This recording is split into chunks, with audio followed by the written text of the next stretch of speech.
Баршаңызға сәлем, каналыма қош келдіңіз. Каналыма тіркеліп, қоңырау батырмасын басуды ұмытпаңыз. Бүгін сіздермен эмоционалды аштық пен физикалық аштықты ажырататын боламыз. Сіз жиі тамақтанасыз, бірақ тоймайсыз. 30 минут алдын тамақтанған едіңіз, ал қазір тағы да жегіңіз келіп тұр. Шын мәнінде ашыққаннан тамақтанасыз ба, әлде көңілді көтеру үшін тамақтанасыз ба? Эмоционалды аштық па, физикалық аштық па? Ажыратамыз.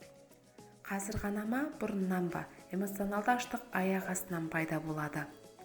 Жаңа ғана тойып тұрған едің, ал қазір сатылып жатқан бәлішті көріп жегің келді. Физикалық аштық ақырындап басталады. 1 сағат алдын қарның жайғана сыр бере бастаған еді, ал қазір ішегің шұрқырап барады.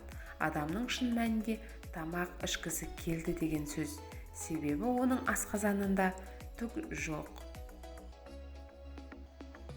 Кекс әлде жейтін бір нәрсе болса болды ма? Эмоционалды аштық кезінде нақты бір нәрсе жегің келеді. Чипсы, кола, торт, шоколад, фастфуд тағы басқа.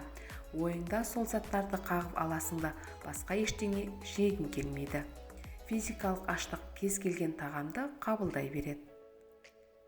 Ойыңда ма, асқазанда ма?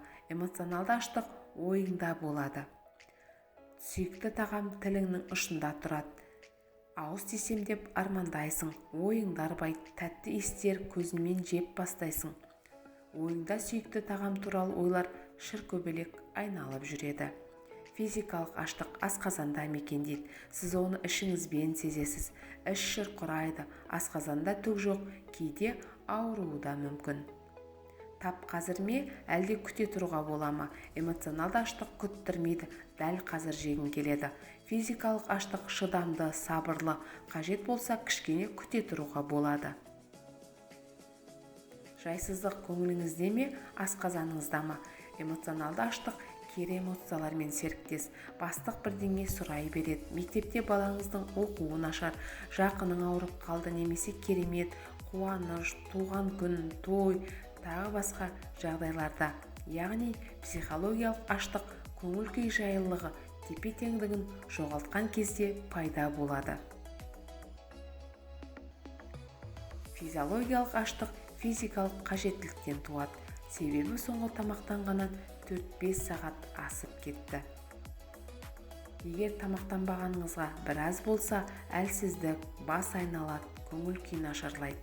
Физикалық аштық өмір сүру үшін, тіршілік үшін қажет. Есепсіз жеуме, рахаттана жеуме? Эмоционалды аштық тамақты ессіз жеумен байланысты. Аузыңда үнемі бір нәрсе салып жүресің. Тамақтану интервалын мүлдем сақтамайсың. Физикалық аштық тамақты саналы түрде қабылдайсың. Денсаулыққа пайдалы тағам ғана тұтынасың. Ұят па, әлде бәрі бір ме? Эмоционалды аштық ұят сезіндіреді. Эмоционалды аштық кезінде тамақтанғаннан кейін өзіңді кінәлап, өзіңді жек көру сезімі болады. Өзіңді өзің түсінбейсің, ренжейсің. Эмоционалды аштық кезінде енді ештеңе жемеймін деп өзіңді жиі алдайсың. Өзің тойсаң да көзің тоймайды, тамақтың құлы боласың. Физикалық аштық кез келген тамақты саналы түрде қабылдап, жеген тағамнан рахат аласың. Әрбір жеген тағамның дәмін сезінуге тырысасың. Сізде қай аштықтың белгісі басым? Төменге жазып кетіңіз. Видеоны соңына дейін көргеніңіз үшін назарларыңызға рахмет.